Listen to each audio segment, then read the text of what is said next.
The aerospace workplace provides a unique environment with its own special language, rules, and work practices that differ from most industrial settings.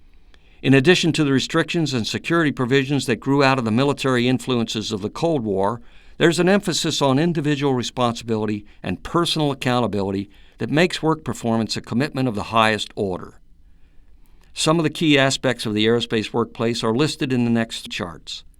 and I want to highlight some of the elements you will encounter every day as an aerospace technician. A distinguishing feature of most aerospace workplaces is the high level of security required to gain access to shops and labs. Employees are subject to a complete background check showing any past history of criminal activities, domestic issues, or any other action that might make a person unsuitable for work in an environment related to national defense.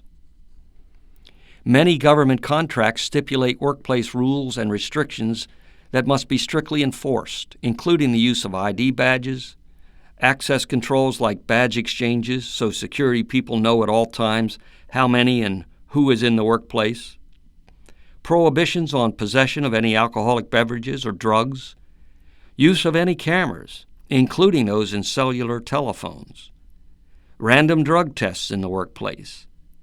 personal and vehicle spot checks and searches,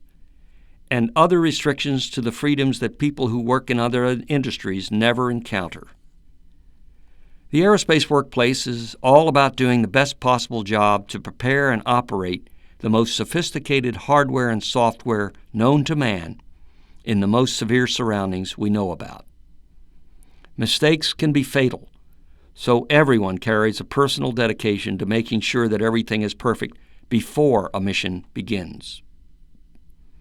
In the workplace itself, conditions for daily work typically include assuring the proper identity of the workers as well as their personal preparations to assure things like cigarette lighters or cell phones are not allowed in areas where hazards such as flammable substances or RF transmissions exist. Working on flight hardware at heights up to 500 feet or in confined spaces is common, and restrictions exist on wearing jewelry, use of open-toed shoes, wearing loose clothing, and even things like facial hair, beards, that prohibit getting a good seal on a respirator if one is required for routine work or emergency egress.